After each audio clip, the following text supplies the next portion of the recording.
Imagine you are a Roman soldier marching at dawn. A thick, heavy fog clings to the ground, so dense you can barely see the man in front of you. To your right, the vast, placid waters of a lake. To your left, a line of steep, wooded hills. You are marching on a narrow road, a thin ribbon of land between the water and the high ground. Your commander is arrogant, so sure of the enemy's cowardice that he hasn't sent out a single scout. You feel a sense of unease, but you march on. And then from the silence, a single horn blast echoes from the hills above. Suddenly, the entire hillside erupts with the sound of 50,000 screaming warriors. The fog is filled with shadows and death. You are not on a road. You are in a tomb. This is the story of the Battle of Lake Trasimene, the largest and most successful ambush in military history. In the spring of 217 BCE, the Roman Republic was reeling. The Carthaginian general, Hannibal Barca, had done the impossible. He had marched his army over the Alps and had already inflicted a stinging, humiliating defeat on the legions at the Battle of the Trebia. The aura of Roman invincibility was shattered. In response, Rome elected a new consul, Gaius Flaminius, a man of the people, a populist who was immensely popular but also famously arrogant, impetuous, and possessed a deep and personal hatred for the aristocracy. He was given a simple mandate: find Hannibal and destroy him. Flaminius was so eager for glory that he took command of his army and immediately set off in pursuit of the Carthaginian force, which was now rampaging through central Italy. Hannibal, a master of psychological warfare, knew exactly the kind of man he was dealing with. He knew Flaminius was rash, overconfident, and desperate for a decisive victory to cement his political power. And so, Hannibal began to set a trap, not with soldiers and spears, but with insults and provocations.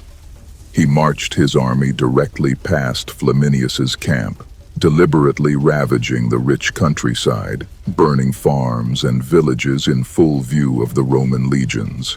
It was a calculated act of defiance, a personal challenge to the Roman consul. His subordinate commanders urged caution, but Flaminius was enraged. He could not stand by and watch as Hannibal mocked him, destroying Roman land before his very eyes. The historian Livy tells us he was so furious he could barely be restrained.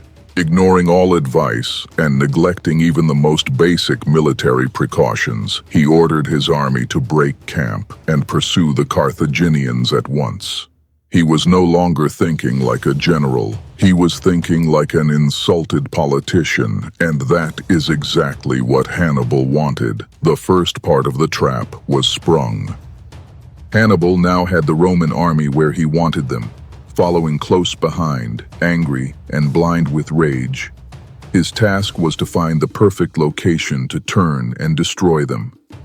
He marched his army through the countryside until he found it, a narrow valley on the northern shore of Lake Trasimene. The location was a masterpiece of tactical geography, a natural killing box. The road ran along the edge of the lake, with a line of steep, forest-covered hills rising sharply on the other side. There was a narrow entrance to the valley on one end and a narrow exit on the other. It was here that Hannibal began to lay his ambush with meticulous care. At the far eastern end of the valley, just beyond the exit, he made a conspicuous camp on a small hill. He placed his finest soldiers, his veteran Spanish and African infantry, here in plain sight. This was the bait. He wanted the Romans to see this camp and believe it was his entire army, thinking they had finally cornered him. The rest of his army, some 40,000 men, he concealed with masterful skill.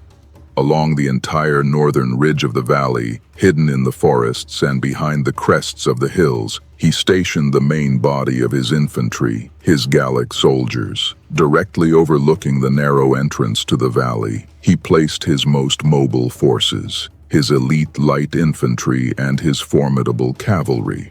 Their job was to wait until the entire Roman army was inside the valley, and then to slam the door shut behind them. Every detail was considered. He knew the valley was prone to thick morning fog, which would provide the perfect cloak for his hidden forces. He had created a 3-mile-long corridor of death. The Roman army would be trapped with the impassable lake on one flank and the entire Carthaginian army hidden on the other. It was an audacious, brilliant, and utterly terrifying plan that relied on perfect discipline, perfect concealment, and the predictable arrogance of his opponent.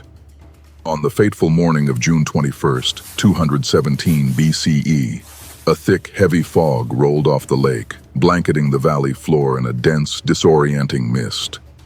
It was the final piece of Hannibal's plan, a gift from the gods of war. The Roman army, under the command of Flaminius, broke camp at dawn and began their march. So consumed by his eagerness to catch Hannibal, Flaminius committed a catastrophic and almost unbelievable blunder. He sent out no reconnaissance, no scouts to check the hills ahead. He marched his entire army of 30,000 men in a long, drawn-out column straight into the narrow valley. The Roman legions marched for hours, their columns stretching for miles along the lakeshore, completely blind in the fog. They could hear the water to their right, and they could sense the dark mass of the hills to their left, but they could see nothing. They marched past thousands upon thousands of hidden Gallic warriors, completely unaware that an entire army was watching them from just a few hundred yards away, holding their breath, waiting for the signal.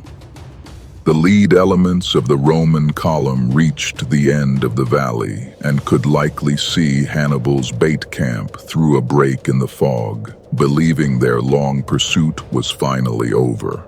And then, when the last Roman soldier had entered the narrow defile, the trap was sprung. From the hills above the entrance, a single Carthaginian war horn blew a long, chilling blast. It was the signal. Suddenly, the silence was shattered by the terrifying sound of tens of thousands of warriors screaming their battle cries as they charged down the hillsides. Hannibal's cavalry and light infantry slammed into the rear of the Roman column, sealing the entrance and cutting off any hope of retreat. At the same time, all along the 3-mile length of the valley, the main body of Hannibal's Gallic infantry crashed into the exposed left flank of the marching Roman legionaries. The Romans were caught completely by surprise. They were not in battle formation. They were in a marching column. They had no time to form their lines, no time to even properly draw their swords. The attack was a horrific, bloody ambush on a scale never before seen. What followed was not a battle, but a one-sided slaughter. The Roman legions, the most formidable fighting force in the world when in formation, were reduced to a terrified, disorganized mob. Attacked from the flank and the rear, they were utterly helpless. Many soldiers were cut down before they even knew what was happening, their bodies falling into the placid waters of the lake, turning it red with their blood. The thick fog, which had been Hannibal's greatest ally, now became the Romans' worst enemy. It created a scene of unimaginable chaos and confusion. Units were separated, unable to see each other or their own standards. Orders were lost in the roar of the attack. Many Roman soldiers, in their panic, fought and killed their own comrades in the disorienting mist. The consul, Flaminius, a man whose arrogance had led his army into this tomb, fought with courage but was quickly surrounded and killed, his body so badly mutilated it was never identified for burial. For 3 horrific hours, the slaughter continued. The Romans, with nowhere to run, fought and died in small, desperate pockets of resistance. Many, seeing the hopelessness of their situation, chose a quicker death, wading into the lake in their heavy armor and deliberately drowning themselves rather than face the swords of the Gauls. By the end of the morning, the Roman army had ceased to exist. Only the 6,000 men at the very front of the Roman column, the vanguard, managed to fight their way out of the initial chaos. They broke through Hannibal's bait camp at the end of the valley and escaped to a nearby village. But they too were surrounded by Hannibal's cavalry later that day and forced to surrender. The Battle of Lake Trasimene was over. It was the single most successful ambush in military history. In the space of a few hours, Hannibal had destroyed an entire Roman consular army. 15,000 Roman soldiers lay dead in the narrow valley and the shallow waters of the lake. Another 15,000 were taken prisoner. Hannibal, by contrast, had lost less than 2,000 men, most of them his Gallic infantry. In Rome, the news of the disaster at Lake Trasimene was a moment of pure, unadulterated terror. 2 consular armies had now been annihilated in the space of just a few months. Hannibal was now deep in Italy, with no Roman army standing between him and the city of Rome itself. The panic was so great that the Senate, for the first time in a century, took the extraordinary step of appointing a dictator, a single man who would be granted absolute power to save the Republic from this existential threat. The man they chose was Quintus Fabius Maximus. He was the polar opposite of the rash and arrogant Flaminius. Fabius was old, wise, and incredibly cautious. He knew that the Roman army, as it was currently constituted, could not defeat Hannibal in a pitched battle. So, he instituted a new, deeply unpopular, but ultimately brilliant strategy. It would become known as the Fabian strategy. He would not fight Hannibal.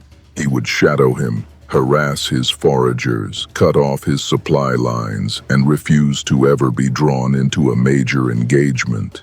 He would bleed the Carthaginian army dry through a war of attrition. I'm curious to know your opinion. Was the Fabian strategy a work of genius, or was it an act of cowardice? Let us know in the comments. For the next year, Fabius followed his strategy with iron discipline, earning himself the insulting nickname, the Delayer. The Roman people and many in the Senate grew impatient, seeing his tactics as cowardly and un-Roman. But his strategy worked. He preserved Rome's precious manpower and rebuilt the army's confidence, while Hannibal's smaller force was slowly but surely being worn down, unable to force the decisive battle he needed to win the war. But the Romans' patience had its limits. When Fabius's term as dictator expired, they returned to their system of electing 2 consuls, and in their eagerness for a glorious victory, they elected the arrogant Varro, who promised to abandon the Fabian strategy and crush Hannibal once and for all. This decision, born from wounded pride, would lead Rome not to the victory they craved, but to an even greater disaster on a dusty plain in southern Italy at a place called Cannae. The Battle of Lake Trasimene was a terrifying monument to the genius of Hannibal Barca.